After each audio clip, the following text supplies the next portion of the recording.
ಮಾವಿನ ಹಣ್ಣು ತಿಂದಾದ್ಮೇಲೆ ನಿಮಗೂ ಕೂಡ ಅಜೀರ್ಣ, ಹೊಟ್ಟೆ ಉಬ್ಬರ, ಗ್ಯಾಸ್ ಆಗೋದು ಅಥವಾ ಲೂಸ್ ಮೋಷನ್ನು ಈ ಥರ ಸಮಸ್ಯೆ ಕಾಣಿಸ್ತಿದ್ರೆ ಇವತ್ತಿನ ಈ 3 ಸಲಹೆಗಳು ನಿಮಗೋಸ್ಕರ. ನಾನು ಆಹಾರ ತಜ್ಞೆ ನಿರ್ಮಲಾ. ಮೊದಲನೇ ಟಿಪ್ಪು ಏನಂತಂದರೆ, ಆದಷ್ಟು ಮಾವಿನ ಹಣ್ಣಲ್ಲಿ ಯೆಲ್ಲೋಯಿಶ್ ಆಗಿರೋದನ್ನೇ ತೊಗೊಳ್ಳಿ. ಆದಷ್ಟು ಮಧ್ಯ ಮಧ್ಯೆ ತುಂಬ ಗ್ರೀನಿಶ್ ಆಗಿದ್ದರೆ ಅದನ್ನು ಅವಾಯ್ಡ್ ಮಾಡಿ. ಈ ಥರ ಚೆನ್ನಾಗಿ ಹಣ್ಣಾಗಿರೋ ಮಾವಿನ ಹಣ್ಣನ್ನೇ ತೊಗೊಳ್ಳಿ. ಹಾಗೆಯೇ ಈ ಮಾವಿನ ಹಣ್ಣನ್ನು ನೀವು ಇಲ್ಲಿ ವಾಸನೆ ನೋಡಿದಾಗ ನಿಮಗೆ ಮಾವಿನ ಹಣ್ಣಿನ ಸುವಾಸನೆ ಬರಬೇಕು.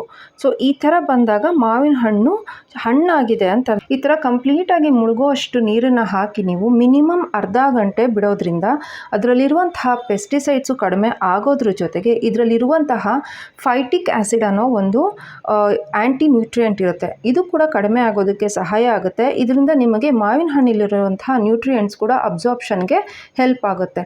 ಸೊ ಈ ಥರ ಮಿನಿಮಮ್ ಹಾಫ್ ಆನ್ ಅವರಿಂದ ನೀವು ಮ್ಯಾಕ್ಸಿಮಮ್ 2 to 3 hours ಮಾವಿನ ಹಣ್ಣನ್ನು ನೀರಲ್ಲಿ ನೆನೆಸಿ ಚೆನ್ನಾಗಿ ತೊಳೆದು ಆಮೇಲೆ ತಿನ್ನಬೇಕು.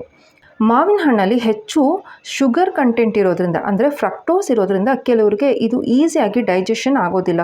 ಸೊ ನೀವು ಒಂದು ಸತಿ ಮಾವಿನ ಹಣ್ಣನ್ನು ಉಪಯೋಗಿಸ್ಕೊಂಡ್ರೆ ಒಂದು ಸರ್ವಿಂಗ್ ಅಂದರೆ 100 ಗ್ರಾಮ್ನಷ್ಟು ಮಾವಿನ ಹಣ್ಣನ್ನು ತಿನ್ನಬಹುದು. ಥ್ರೂಔಟ್ ದ ಡೇ 2 ಸರ್ವಿಂಗ್ ಅಷ್ಟು ಮಾವಿನ ಹಣ್ಣನ್ನು ಮಕ್ಕಳಿಂದ ಹಿಡಿದು ದೊಡ್ಡವ್ರವರೆಗೂ ತೊಗೋಬಹುದು. ಅಂದರೆ 200 ಗ್ರಾಮ್ ಅಷ್ಟು ತೊಗೋಬಹುದು.